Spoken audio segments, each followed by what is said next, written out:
Shalom, selamat pagi anak-anak. Hari ini kita akan mulai dengan pembelajaran kita, namun sebelum itu mari kita berdoa.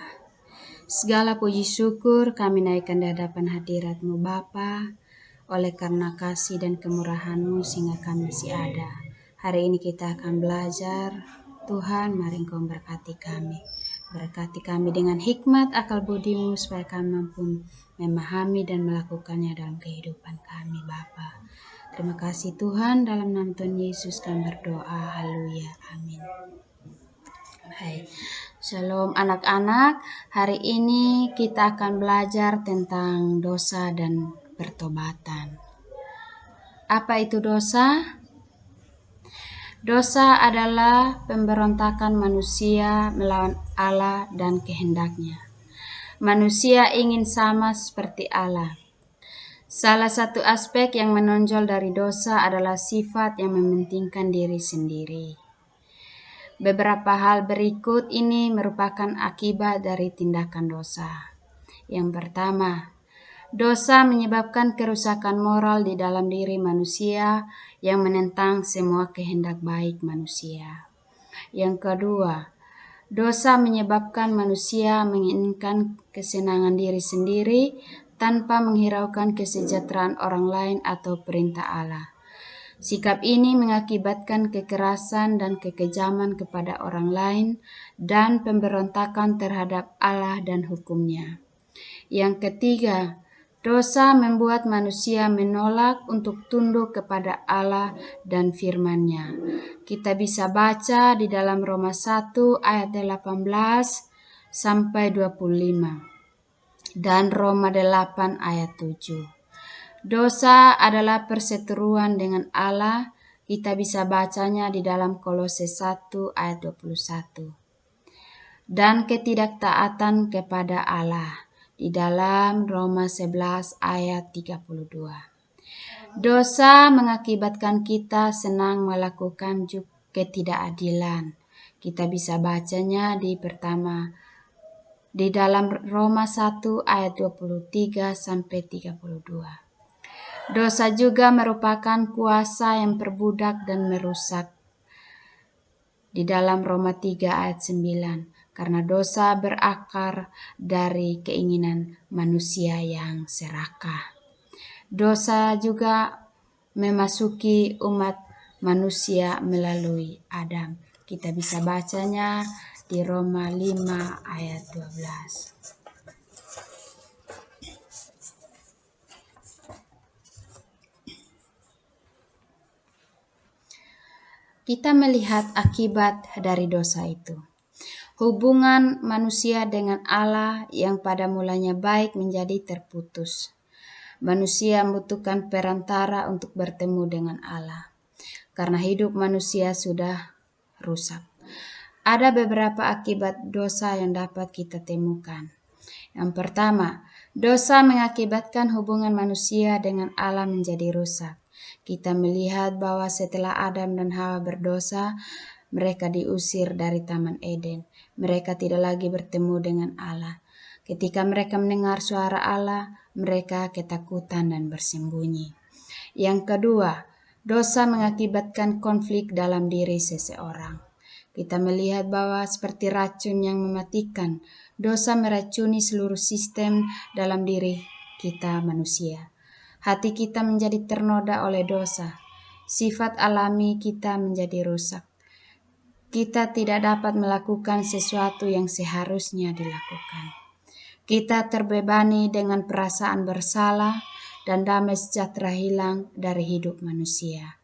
Misalnya, ketika kita melakukan kesalahan, meskipun orang lain mengetahuinya, tetapi kita selalu dikejar oleh rasa bersalah. Dosa mengakibatkan rusaknya hubungan manusia dengan sesama, dengan alam. Ketika dosa berkuasa dalam hidup kita, hubungan kita dengan sesama, dengan alam dan ciptaan lain menjadi rusak. Konflik ini terjadi di dalam rumah tangga, masyarakat, dan di antara bangsa-bangsa. Akibat konflik ini dapat dilihat pada kebrutalan yang terjadi dalam masyarakat. Terjadi pertikaian yang seringkali diikuti oleh kekerasan dan peperangan antara bangsa. Rusaknya hubungan antara manusia dan alam mengakibatkan manusia mengeksploitasi alam dan merusaknya. Hidup manusia jadi terancam oleh alam dan telah rusak. Misalnya, pengundulan hutan yang berperan sebagai humus penahan air hujan. Akibatnya terjadi banjir yang merugikan manusia. Jika terjadi dalam skala besar, banjir dapat merenggut jiwa manusia. Dosa juga menyebabkan manusia menghadapi kematian secara jasmani dan juga rohani. Kita melihat bahwa banyak orang berpikir bahwa setelah kematian secara jasmani merupakan akhir dari segalanya dan kesalahan yang dilakukannya akan terlupakan. Namun kita melihat faktanya tidak demikian. Karena masih ada kematian kedua, yaitu semua orang yang berdosa akan masuk dalam kerajaan maut atau neraka. Apakah manusia mampu terbebas dari diri dosa? Tidak bisa, karena manusia tidak berdaya dan tidak mampu melakukannya. Hanya Allah yang dapat menolong manusia keluar dari dosa. Manusialah yang berontak kepada Allah, maka Allah lah yang dapat memadamkan pemberontakan itu melalui pengampunan dan keselamatannya di dalam diri Yesus Kristus. Ia mengutus anaknya Yesus Kristus ke dunia berkorban mati untuk kita manusia. Kita bisa melihatnya di dalam Roma 5 ayat 6. Di situ kita melihat bahwa Tuhan mati untuk kita manusia yang telah durhaka. Selanjutnya kita belajar tentang pertobatan. Apa itu pertobatan? Menurut Alkitab, bertobat berarti berbalik secara total dari perbuatan lama yang melawan kehendak Allah ke hidup baru, yaitu menurut kehendak Allah. Di dalam Kisah Para Rasul 26 ayat 20 menyatakan, "Tetapi mula-mula aku memberitakan bahwa mereka harus bertobat dan berbalik kepada Allah, serta melakukan pekerjaan-pekerjaan yang sesuai dengan pertobatan itu." Kalau demikian, apakah hubungan antara pertobatan dan keselamatan? Kitab Kisah Para Rasul mengatakan secara khusus memusatkan perhatian pada pertobatan dalam hubungannya dengan keselamatan. Kita bisa baca dalam Kisah Para Rasul 2 ayat 38. Pertobatan berkaitan dengan keselamatan. Maknanya adalah mengubah pikiran seseorang dalam hubungannya dengan Yesus Kristus. Di dalam khotbah Petrus pada hari Pentakosta di dalam Kisah Para Rasul 2, ia mengakhirinya dengan panggilan agar orang-orang bertobat, khususnya dalam Kisah Para Rasul 2 ayat 38. Apa yang harus kita lakukan untuk bertobat? Dan bertobat dari apa? Petrus memanggil orang-orang yang menolak Yesus di dalam Kisah Para Rasul 2 ayat 36. Yaitu bertobat untuk apa? Mengubah pikiran mengenai Allah dan mengakui bahwa Yesus sungguh-sungguh adalah Tuhan dan Kristus. Di dalam Kisah Para Rasul 2 ayat 36. Petrus memanggil orang-orang untuk mengubah pikiran mereka dari menolak Kristus sebagai Mesias dan menjadi beriman kepadanya sebagai Mesias dan Juru Selamat. Jadi, bertobat artinya mengubah sikap dan gaya hidup yang tadinya tidak hidup dalam iman kepada Yesus menjadi hidup dalam iman kepada Yesus. Hidup dalam iman artinya mewujudkan semua ajaran Yesus dalam perbuatan. Penting untuk memahami bahwa pertobatan bukanlah hasil usaha manusia untuk mendapatkan keselamatan. Tidak ada seorang pun yang bertobat dan datang kepada Allah kecuali jika Allah menarik orang tersebut kepadanya. Kita bisa baca dalam Yohanes 6 ayat 44. Di dalam Kisah Para Rasul 5 ayat 31 mengatakan bahwa pertobatan itu adalah pemberian Allah yang dimungkinkan semata-mata karena anugerahnya. Tidak ada seorang pun dapat bertobat kecuali Allah menganugerahkan pertobatan. Tetapi peran manusia tetap penting, yaitu anugerah Allah mengenai pertobatan itu harus disambut oleh manusia dengan kesadaran dan keinginan untuk berubah dan bertobat. Berbalik dari dosa merupakan salah satu hasil dari pertobatan yang sejati, berlandaskan iman yang menuntun kepada Tuhan Yesus Kristus. Di dalam Injil Matius memberitahukan kepada kita mengenai dua orang yang menunjukkan penyesalan atas dosa-dosa yang mereka lakukan. Yang pertama, Petrus yang menyangkal Yesus, kemudian menyesal dan malu, dan akhirnya dia bertobat dan dipulihkan oleh Yesus. Bahkan Yesus minta Petrus untuk membalakan domba-dombanya atau membimbing umat manusia. Yang kedua, kita melihat Yudas yang mengkhianati Yesus hanya untuk memperoleh 30 keping uang perak.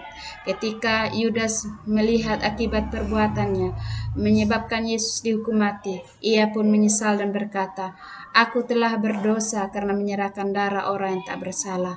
Kita bisa baca dalam Matius 27 ayat 3. Namun, Yudas kemudian mewujudkan pertobatannya dalam tindakan negatif, yaitu bunuh diri. Motivasi bertobat Petrus dan Yudas sangat berbeda. Akibatnya juga berbeda. Petrus menyesal dan malu. Kemudian, ia ingin benar-benar bertobat dan dipulihkan. Sedangkan Yudas hanya menyesal bahwa ia menyebabkan Yesus dihukum mati. Ia tidak mengingini pemulihan. Setiap orang yang bertobat hendaknya memiliki motivasi supaya diampuni dan dipulihkan serta pada akhirnya diselamatkan. Rasa berdosa belumlah cukup untuk menerima pengampunan tanpa disertai dengan tindakan pertobatan yang benar. Seruan untuk bertobat disampaikan bukan saja oleh Yohanes Pembaptis dan para rasul yang lainnya, tetapi juga oleh Tuhan Yesus sendiri. Yesus tak henti-hentinya mengingatkan akan hal itu dalam pemberitaannya. Jadi, pertobatan yang sungguh-sungguh akan membawa hasil yang positif. Apakah kamu pernah bertobat tetapi tidak sungguh-sungguh?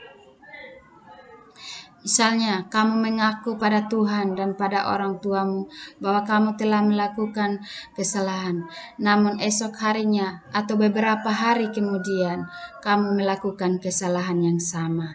Itu berarti kamu belum sungguh-sungguh menghayati arti pertobatan dan dipulihkan.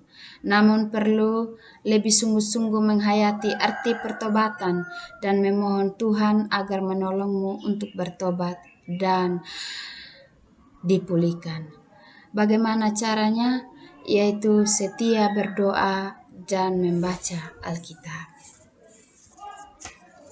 Jadi dapat kita simpulkan hari ini bahwa dosa adalah perbuatan manusia yang memberontak terhadap Allah. Akibat dari pemberontakan itu menyebabkan hubungan antara manusia dengan Allah menjadi rusak dan manusia mengalami kematian rohani. Untuk itu, manusia membutuhkan keselamatan dan pemulihan hubungan dengan Allah. Supaya diselamatkan, manusia perlu mengakui dosa-dosanya dan bertobat. Pertobatan yang sungguh-sungguh akan menghasilkan pengampunan, pemulihan, dan keselamatan. Sampai di sini saja pembelajaran kita hari ini. Kita akan menutupnya di dalam doa. Bapa Surgawi, Engkau mengajarkan kami bahwa kami adalah manusia yang berdosa yang memerlukan pertobatan.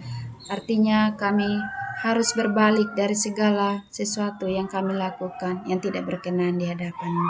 Oleh karena itu Tuhan, mampukan kami semua supaya kami tidak menyia-nyiakan pengorbanan-Mu di atas kayu salib. Terima kasih Tuhan, dalam nama Tuhan Yesus kami berdoa. Haleluya, amin.